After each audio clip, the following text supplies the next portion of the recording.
বাংলাদেশে শান্তি হবে, তখনই বাংলাদেশে কি হবে? শান্তি হবে। কোরআনের আলো যেখানেই আছে সেখানে কি? ছোট্ট একটা উদাহরণ দিতে চাই মূল আলোচনায় যাওয়ার আগে।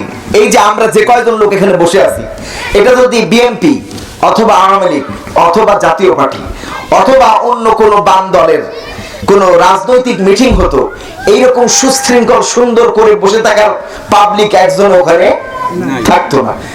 সবাই নেতা ওখানে, এটা আমার কথা হবে, অমুক কর্মসূচি আমার কথা অনুযায়ী হবে, এত সুন্দর ভাবে ওখানে বসার মতো লোক খুঁজে পাওয়া। 10 জন লোকে মিটিং করে, মিটিং এর পরে ফাটাফাটি আছে না এরকম? এর কারণ হলো ওখানে কোরআন নাই। আর এখানে কোরআন আছে, লোক যত বেশি হোক না কেন কোনো অশান্তি হবে না। এই যে আমার ভাই মাওলানা রুহুল আমিন সাহেব, উনি অনেক বড় আলেম, উনি একজন মিডিয়ার মালিক। আলোর দিকে আহ্বান, আপনারা সকলে প্রত্যেকেরই তো অ্যান্ড্রয়েড সেট আছে, আপনারা ওখানে সাবস্ক্রাইব করবেন। আলোর দিকে আহ্বান চ্যানেলের নাম কি? আলোর দিকে আহ্বান, বাংলায় লিখে সাবস্ক্রাইব করবেন। এত চমৎকার আলোচনা, ওনার আলোচনা আছে, আমার আলোচনা আছে, বাংলাদেশের বড় বড় যত স্কলার সবার আলোচনা কম বেশি ওই চ্যানেলে আছে। তো এই ভাইজান সাক্ষী, আমরা গত কয় তারিখে যেন নয় প্রোগ্রাম করলাম? জি 19 তারিখে সম্ভবত, 15 তারিখে, হ্যাঁ। তো ওখানে প্রায় 50,000 লোকের সমাগম। কত? তার কম হবে না, তার বেশি হবে, বলি আলহামদুলিল্লাহ। ইউটিউবে সার্চ দিয়ে দেখেন, আলোর দিকে আহ্বান চ্যানেলে ওই মাঠের মাহফিল ছাড়া হয়েছে, খালি গুম গুম সুবহানাল্লাহ বলতে বললে মাঠ চিরে ফেরে কেটে যাচ্ছে, বলেন সুবহানাল্লাহ। তো ওখানকার হাজারো জনতা ওয়াদা করেছে তারা কোরআনের পক্ষে থাকবে, বলেন সুবহানাল্লাহ।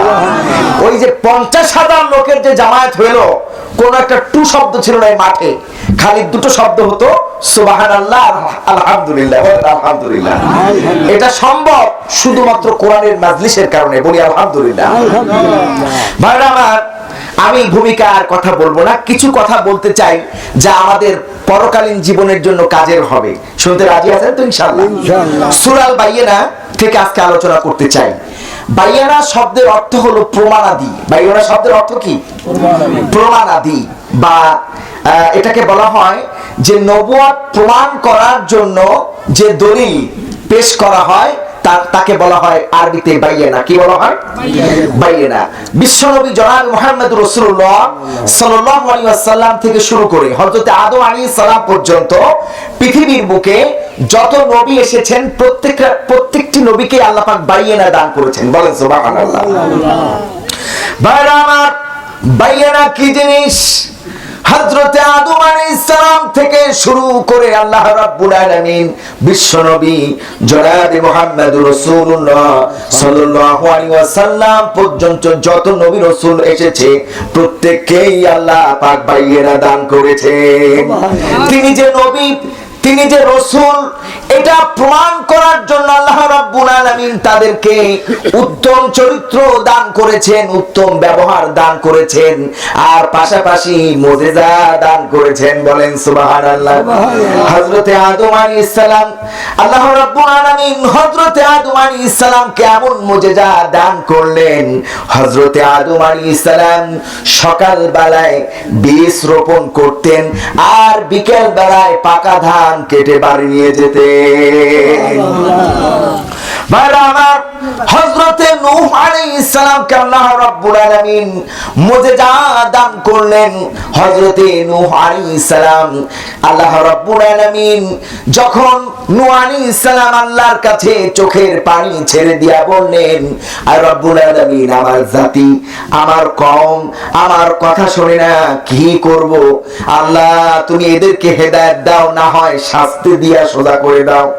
আল্লাহ রাব্বুল আলামিন বললেন, ও নূহ, তুমি খোলা মাঠের মাঝখানে বড় একটা কিস্তি বানাও। বড় একটা কি বানাও? কিস্তি বানাও। নূহ আলাইহিস সালামের ছেলে বাবার উপর ঈমান আনলো না। নূহ আলাইহিস সালাম বললেন যে, ও আমার সন্তান, তুমি আমাকে সহযোগিতা করো আর এক আল্লাহর উপর ঈমান আনো।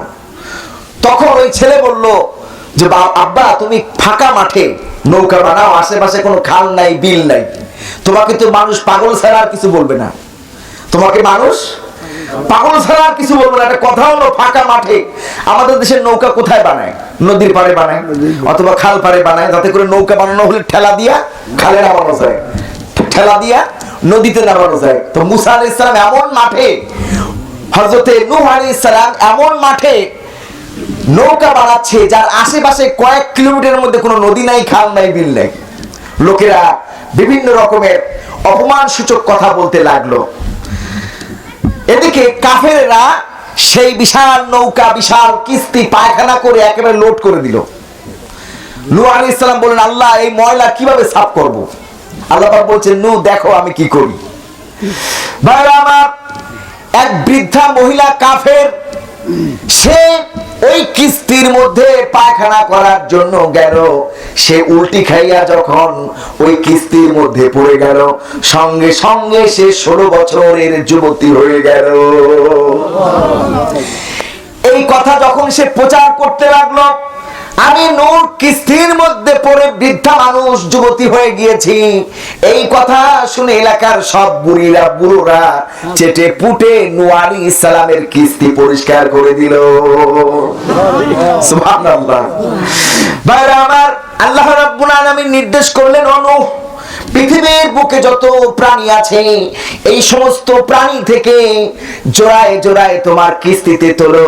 নূহ আলাইহিস সালাম সমস্ত প্রাণী থেকে জোড়ায় জোড়ায় বাঘের জোড়া, সিংহের জোড়া, সাপের জোড়া, কুমিরের জোড়া, সমস্ত প্রাণীকুলের জোড়ায় জোড়ায় তুললেন। আর তাদেরকে বললেন, তোমরা একে অপরের উপরে আক্রমণ করো না, আল্লাহর নির্দেশে কিস্তির মধ্যে থাকো। নূহ আলাইহিস সালামের এই নির্দেশ তারা মেনে নিলেন। বলেন সুবহানাল্লাহ। ভাইরা আমার, নূহ আলাইহিস সালাম যখন কিস্তি সব বানানো সম্পূর্ণ করলো, মহাপ্রলয়, মহাবন্যার অপেক্ষা করছিলেন আল্লাহর পক্ষ থেকে। একজন বৃদ্ধা রমণী, একজন বৃদ্ধা নারী ইউনূস আলাইহিস সালামের উপর ঈমান আনলো, আল্লাহর উপর ঈমান আনলো। তিনি বলল, ও ইউনূস, যখন মহাপ্রলয় শুরু হবে, ও নূহ আলাইহিস সালাম, যখন মহাপ্রলয় শুরু হবে, ও নূহ, যখন মহাপ্রলয় শুরু হবে, তুমি আমাকে তোমার কিস্তিতে তুলো। নূহ আলাইহিস সালাম বললেন, অবশ্যই তুলবো। ভাইরা আমার, মহাপ্রলয় শুরু হলো। একদিন দুই দিন নয়, 41 দিন পর্যন্ত মহাপ্রলয় ছিল। হযরতে নূহ আলাইহিস সালামের মনে পড়ে গেল, একজন বৃদ্ধা নারী আমার উপর ঈমান এনেছিল এবং আমাকে বলেছিল যখন মহাপ্রলয় হবে সে যেন আমার নৌকায় উঠতে পারে, তাকে যেন আমি সহযোগিতা করি। কি হলো? হায় ভাইরা আমার, মহাপ্রলয় যখন থেমে গেল, হযরতে নূহ আলাইহিস সালাম যখন ওই বৃদ্ধা মহিলার এলাকায় গেলেন, দেখলেন গোটা পৃথিবী লয় হয়ে গিয়েছে। আল্লাহ রাব্বুল আলামিন ওই বৃদ্ধার ঝুপড়িকে ঠিক রেখেছে। বলেন সুবহানাল্লাহ। পুরো ঘর ঠিক রেখেছে। হযরতে নূহ আলাইহিস সালাম ঘরের কোণে দাঁড়িয়ে বলছেন, ও বৃদ্ধা মা, ঘরে আছো নাকি? ঘরের থেকে বৃদ্ধা মহিলা বলছেন, ও নূহ, মহাপ্রলয় কি এখন শুরু হবে নাকি? নূহ আলাইহিস সালাম আল্লাহু আকবার বলে সিজদায় পড়ে গেলেন। আল্লাহ রাব্বুল আলামিন ডেকে বললেন, ও নূহ, তুমি তোমার উম্মতকে ভুলে যেতে পারো, আমি আমার বান্দিকে ভুলি নাই। বলেন সুবহানাল্লাহ। বাবা আমার, নূহ আলাইহিস সালামকে আল্লাহ পাক মুজিজা দান করেছিলেন। সুলাইমান আলাইহিস সালামকে আল্লাহ রাব্বুল আলামিন মুজিজা দান করেছিলেন, বাইয়ানা দান করেছিলেন। হযরতে সুলাইমান আলাইহিস সালাম তক্তার উপরে বসে মাসকে মাসের পর ঘন্টায় পাড়ি দিতেন। বলেন সুবহানাল্লাহ। ভাইরা আমার, আল্লাহ রাব্বুল আলামিন হযরতে মূসা আলাইহিস সালামকে মুজিজা দান করলেন লাঠির মধ্যে। এই লাঠি ছেড়ে দিলে মহা বড় সাপ হয়ে যেত। এই লাঠি দ্বারা মূসা আলাইহিস সালাম বিভিন্ন রকমের কাজ সম্পাদন করতেন। আল্লাহ রাব্বুল আলামিন মূসা আলাইহিস সালামকে লাঠির মধ্যে মুজিজা দান করলেন। হযরতে ঈসা আলাইহিস সালামকে আল্লাহ রাব্বুল আলামিন মুজিজা দান করলেন। হযরতে ঈসা আলাইহিস সালাম জন্মান্ধের চোখে যখন হাত বুলিয়ে দিতেন সঙ্গে সঙ্গে জন্মান্ধ চক্ষুষ্মান হয়ে যেত। বলেন সুবহানাল্লাহ। মৃত ব্যক্তিকে ঈসা আলাইহিস সালাম নাম ধরে ডাক দিলে সে জীবিত হয়ে বসে যেত। বলেন সুবহানাল্লাহ। আল্লাহ পাক এরকম মুজিজা দান করেছিলেন। ভাইরা আমার, আদম আলাইহিস সালাম থেকে শুরু করে হযরতে ঈসা আলাইহিস সালাম পর্যন্ত আল্লাহ রাব্বুল আলামিন যত মুজিজা দান করেছেন, এই সমস্ত মুজিজা এক জায়গা করলে তার কয়েকশো গুণ বেশি মুজিজা আল্লাহ আপনার আমার নবী, বিশ্ব নবী জনাবে মুহাম্মদুর রাসূলুল্লাহ সাল্লাল্লাহু আলাইহি ওয়াসাল্লামকে দান করেছেন। বলেন সুবহানাল্লাহ। কিতাবের মধ্যে এসেছে ৩৫০০-এর অধিক মুজিজা আপনার আমার নবী, বিশ্ব নবীর ছিল। বলেন সুবহানাল্লাহ। ৩৫০০-এর অধিক। বলেন সুবহানাল্লাহ। ভাইরা আমার, রাসূল কারীম সাল্লাল্লাহু আলাইহি ওয়াসাল্লাম পৃথিবীর বুকে আসবেন, এটা ইহুদিদের যে গ্রন্থ সেই গ্রন্থের মধ্যেও আছে, আবার খ্রিস্টানদের যে গ্রন্থ সেই গ্রন্থের মধ্যেও আছে, আবার হিন্দুদের যে গীতা এই গীতার মধ্যেও আছে, হিন্দুদের যে পুরাণ এই পুরাণের মধ্যেও আছে। বলেন আলহামদুলিল্লাহ। সমস্ত ধর্মীয় গ্রন্থের মধ্যে বিশ্ব নবীর আগমনী বার্তা আছে। বলি আলহামদুলিল্লাহ। খ্রিস্টানদের বর্তমানে ওরা বলে বাইবেল। কি বলে? বাইবেল। আগে ছিল এটা ইনজিল শরীফ। কি ছিল? এই ইনজিল শরীফকে ওরা কেটে ছিঁড়ে একেবারে উলট পালট করে এমন অবস্থা করেছে যে আজ থেকে 1500 বছর আগের একটা বাইবেল, যা আপনারা জানেন আয়া সোফিয়া নামক একটা মসজিদ হয়েছে ইস্তাম্বুলে। এটা গির্জা ছিল, এখন মসজিদ হয়েছে। ওই আয়া সোফিয়া মসজিদের মধ্যে একটা বাইবেল পাওয়া গেছে, যা 1500 বছর আগের বাইবেল। সেই বাইবেলের সাথে বর্তমান বাইবেলের কোনো মিল নাই। খ্রিস্টানরা ইচ্ছা মতো উল্টো পাল্টা করছে, যা ইচ্ছা তাই করছে। ঠিক তেমনি ইহুদিদের কিতাব তাওরাত, এটাও তারা ইচ্ছা মতো কি করেছে? উলট পালট করেছে। কিন্তু এই সমস্ত কিতাবের মধ্যে বিশ্বনবী জনাব মুহাম্মদুর রাসূলুল্লাহর আগমনী বার্তা ছিল। বলেন সুবহানাল্লাহ। ভাইরা আমার, বিশ্বনবী জনাব মুহাম্মদুর রাসূলুল্লাহ সাল্লাল্লাহু আলাইহি ওয়াসাল্লাম যখন পৃথিবীর বুকে তাশরীফ আনলেন, নবুয়ত প্রাপ্ত হলেন, তখন এই ইহুদিরা, এই খ্রিস্টানেরা রাসূলুল্লাহকে চিনতে পারলো, বুঝতে পারলো। বলেন সুবহানাল্লাহ। চিনতে পারলো, বুঝতে পারলো, কিন্তু দুনিয়ার কিছু টাটকা সুখকে তারা ছাড়তে চায়নি। এই জন্য রাসূলুল্লাহর যে দিন, এই দিন থেকে তারা সরে গিয়েছে। রাসূলুল্লাহ যে সত্য নবী বিশ্বের সমস্ত ইহুদিরা জানে, খ্রিস্টানরা জানে। বলেন সুবহানাল্লাহ। এখনো জানে, কারণ রাসূলুল্লাহর নবুয়তের অসংখ্য প্রমাণ পৃথিবীর বুকে আছে। আর তার মধ্যে সর্বশ্রেষ্ঠ প্রমাণ হলো কোরআনুল কারীম। সর্বশ্রেষ্ঠ প্রমাণ কি? কোরআনুল কারীম। আল্লাহ রাব্বুল আলামিন আজ থেকে 1500 বছর আগে যে চ্যালেঞ্জ ছুড়েছেন, এই চ্যালেঞ্জের মোকাবেলা আজ পর্যন্ত কেউ করতে পারেন নাই। পৃথিবীর বুকে যত গ্রন্থ আমরা দেখি, যত রাইটারকে আমরা চিনি, ওই রাইটার, ওই লেখক যখন কোনো বই লেখে, শুরুতে নিজের অপারগতা প্রকাশ করে। ঠিক কিনা বলেন? বলে আমার এই যে বইটা আমি রচনা করলাম, এর মধ্যে যদি কোথাও ভুল পান আমাকে ফ্যাক্স করে, মোবাইল করে আমাকে চিঠি লিখে অথবা মেসেজ করে জানাবেন, যাতে করে পরবর্তী সংস্করণে আমি আমার এই বইটাকে নির্ভুল করে লিখতে পারি। ঠিক কিনা বলেন? কিন্তু ভাইরা আমার, বাবাজিরা আমার, পর্দার আড়ালের মা ও বোনেরা, পৃথিবীর বুকে একটি মাত্র গ্রন্থ আছে, যে গ্রন্থর রচয়িতা, যে এই গ্রন্থকে সৃষ্টি করেছেন, পাঠিয়েছেন, সেই রচয়িতা, এই গ্রন্থের মালিক আল্লাহ রাব্বুল আলামিন নিজের প্রশংসা দিয়া এই কোরআনকে শুরু করেছেন। আল্লাহ রাব্বুল আলামিন বলছেন, আলহামদুলিল্লাহি রাব্বিল আলামিন। সমস্ত প্রশংসা এই বিশ্বজাহানের মালিক, প্রতিপালক আল্লাহর জন্য। বলেন সুবহানাল্লাহ। শুধু তাই নয়, কোরআনের শুরুতে আল্লাহ রাব্বুল আলামিন সূরা বাকারার শুরুতে আল্লাহ পাক চ্যালেঞ্জ ছুড়ে দিলেন, বললেন আলিফ লাম মিম যালিকাল কিতাবু লা রাইবা ফীহি হুদাল লিল মুত্তাকিন। বলেন আল্লাহু আকবার। আল্লাহ রাব্বুল আলামিন আলিফ লাম মিম শব্দটি উল্লেখ করলেন। আলিফ লাম মিম যারা আলেম ওলামা আছেন, মাদ্রাসায় পড়েছেন, তারা জানেন এটাকে বলা হয় হুরুফে মুকাত্তাআত। কি বলে? হুরুফে মুকাত্তাআত। গোটা কোরআন শরীফে 114টি সূরা, 29টা সূরার শুরুতে আল্লাহ পাক এই হুরুফে মুকাত্তাআত দান করেছেন। এর অর্থ একমাত্র আল্লাহ রাব্বুল আলামিন ছাড়া কেউ জানে না। সুবহানাল্লাহ। এই কোরআন নাযিল হলো তাদের উপরে যাদের মাতৃভাষা আরবি। বলেন সুবহানাল্লাহ। আল্লাহ পাক চ্যালেঞ্জ ছুড়লেন, আলিফ লাম মিম ব্যাখ্যা করো, অর্থ বলো। হামিম, ইয়াসিন, কফ, তাহা। গোটা আরব বিশ্ব কিয়ামত পর্যন্ত চেষ্টা করেও এর ব্যাখ্যা দিতে পারে। এটা আল্লাহর পক্ষ থেকে চ্যালেঞ্জ। এরপর আল্লাহ পাক বলছেন, যালিকাল কিতাবু লা রাইবা ফি, এমন কিতাব নাযিল করলাম, এই কিতাবের মধ্যে ভুল তো দূরের কথা, সন্দেহের কোনো অবকাশ নাই। বলেন সুবহানাল্লাহ। পৃথিবীর অসংখ্য অমুসলিম এই কিতাবের ভুল ধরতে গিয়া কলেমা পড়ে মুসলমান হয়ে গিয়েছে। বলেন সুবহানাল্লাহ।